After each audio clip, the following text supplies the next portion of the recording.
the building that I grew up in was condemned, and so you couldn't live there. People had to move out. And we moved out to southeast Portland. The building was never torn down. It's just nobody could live there.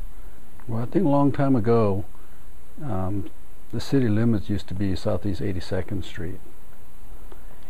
And I can think of 3 restaurants that are on the east side of 82nd, just on the other side of the city limits.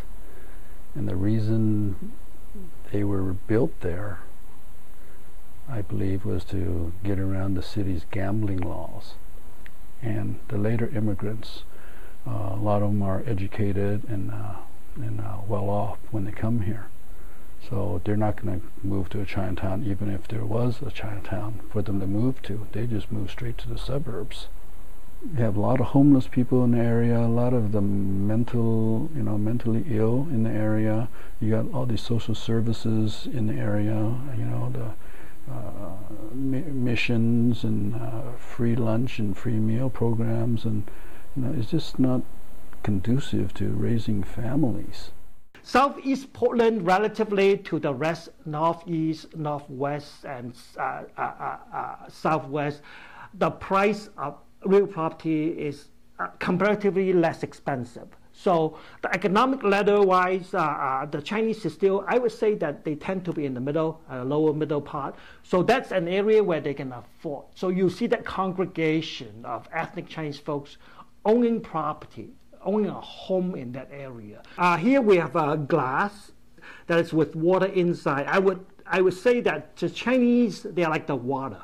So when your external forces force them to be in this cup, they'll be in this cup. Those 2 forces is the financial means, and then it's the willingness of the landlord to lend them space. So they are forced into an area.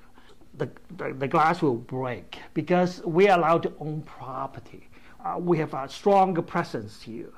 We are a little bit more well respected here. So the glass broke. So when this glass broke, the water will spill, will go every single places. So you will no longer see this external force playing a role in where they live. Yeah. Mentally, the ethnic folks are always tying back to a piece of the history in Chinatown. They wanted to be well. Now, on the other hand, the city also wanted to be well. The reason is then you have something that you can present as you go and act internationally with other people. Hey, I have this thing. I have a classical Chinese garden here. I have a Chinatown here. So the government sector, they want a well-presented Chinatown.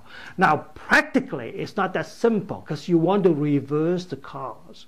You want to have a strong ethnic presence. You want to put the water back into the cup. It's not as easy to do. Despite that, we are trying very hard to do that now.